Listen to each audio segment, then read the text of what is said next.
Welcome, everyone, to Prophecy Coven. This is a transmission from me, Daya Dhara DD, and my co host, Reivin Alexandria. And we're going to be talking about the new moon that is today, which also marks Diwali. And we are just so excited to talk about the energies of today and the next week or so. Raven, so tell us about this new moon. What do we got here? Thank you so much, Daya, and happy Diwali to everyone. Happy October and Samhain that's coming up. I'm so grateful that we're able to witness this time of the light returning, which is connected to the new moon, connected to the themes of Diwali. The new moon is in Chitra in Libra, which is also where the sun, Mars, and Mercury, they're all in Libra right now. So technically Mercury is in Vishaka in Libra, and Mars is also in Vishaka in Libra. And Vishaka is an arch. It's a triumphal arch. And so while we have like this fake king energy floating around the country, this fake authority, these fake leaders, and even Trump is building an arch. This is showing us that Mars and Mercury are showing us the fools and what doesn't make sense, the illusions. And so this new moon is showing us the light. So we can also let that light in our lives and ourselves. I pulled the pumpkin card here. And the pumpkin is traditionally a symbol of abundance, but also protection. In history and in our culture, we put lamps or candles in the pumpkin, lights in the pumpkin, very similar to Diwali, to invoke an air of light coming through the darkness as the sun is waning towards Yule, to the darker months, to light up our path, to light up our way, to light us up inside, like the Hermit card shows us this year for the year of nine. That spirituality that we all should be cultivating, that sense of protection. And so, Daya, what do you have to say about this energy?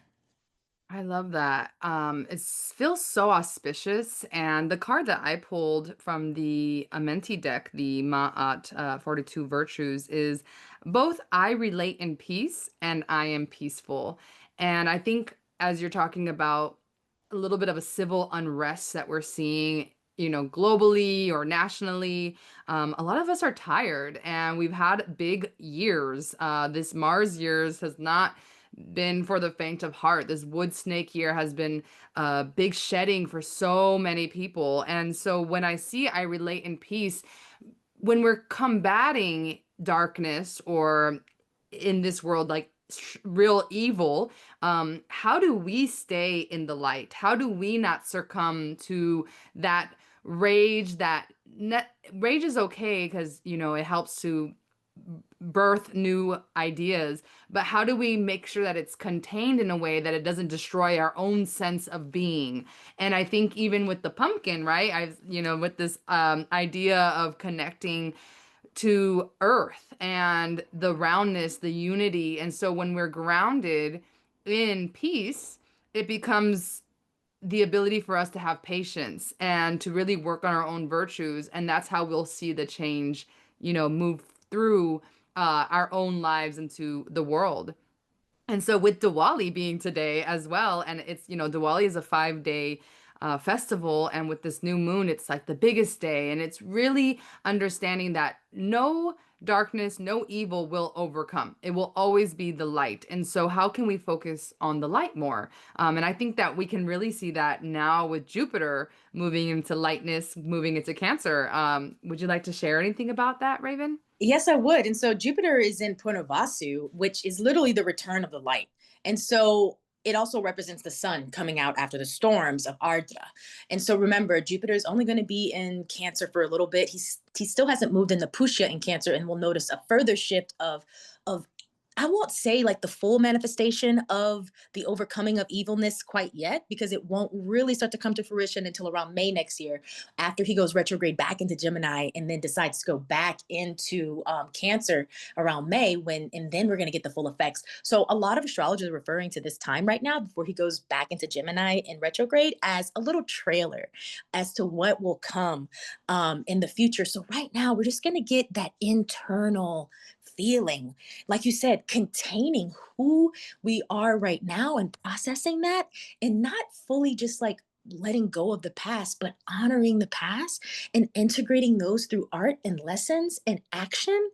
Like the pumpkin represents, it represents the womb, and the womb is a place of destruction and creation.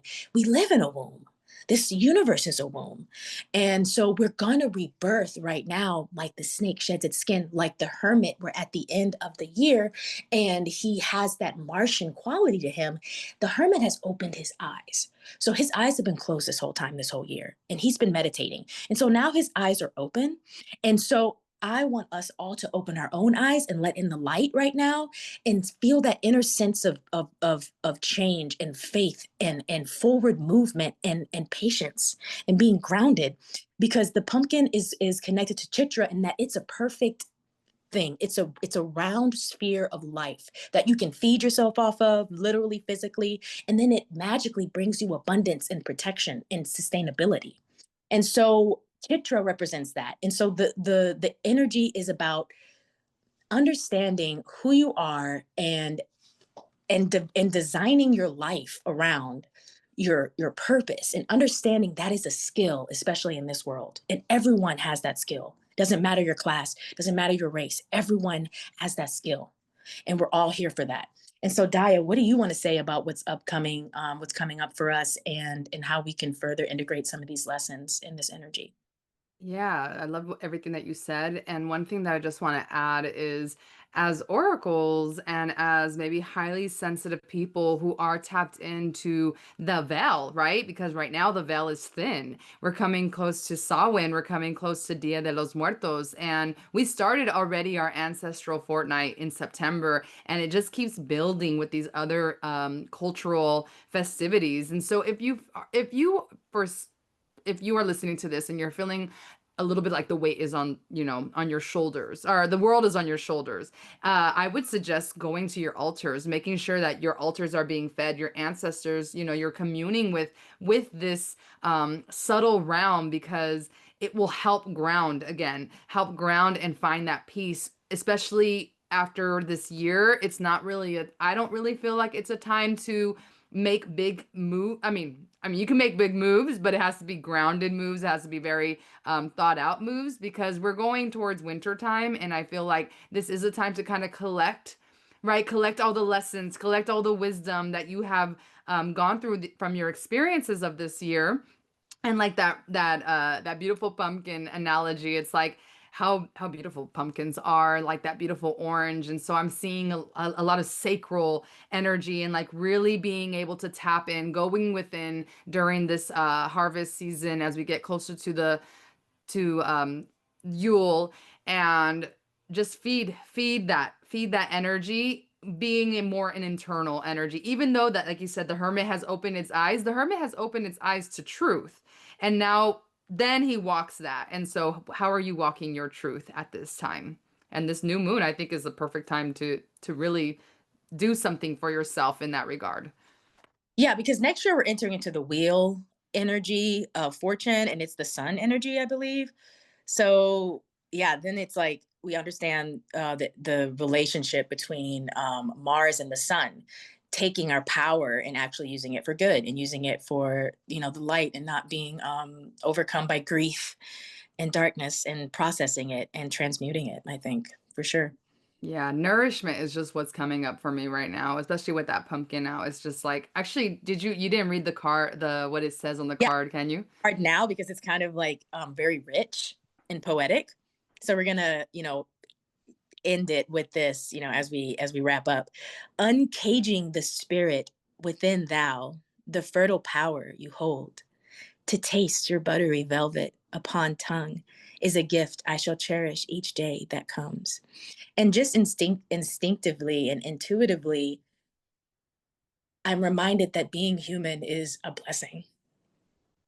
To be able to taste pumpkins and food, and also be able to have this gift of magic and understanding symbolism. We're very blessed as oracles, I and as love that. as human beings. And we don't always acknowledge the supernatural aspects of who we are And I feel like that's what wants to rise up. And every year we're reminded around Samhain of our potential as supernatural humans. I love that. I feel like because you got emotional here, Raven, I just feel like everyone give yourself a big hug because we've really gone through a lot of different things as a collective, and I'm sure in your personal lives because it's like mine as well.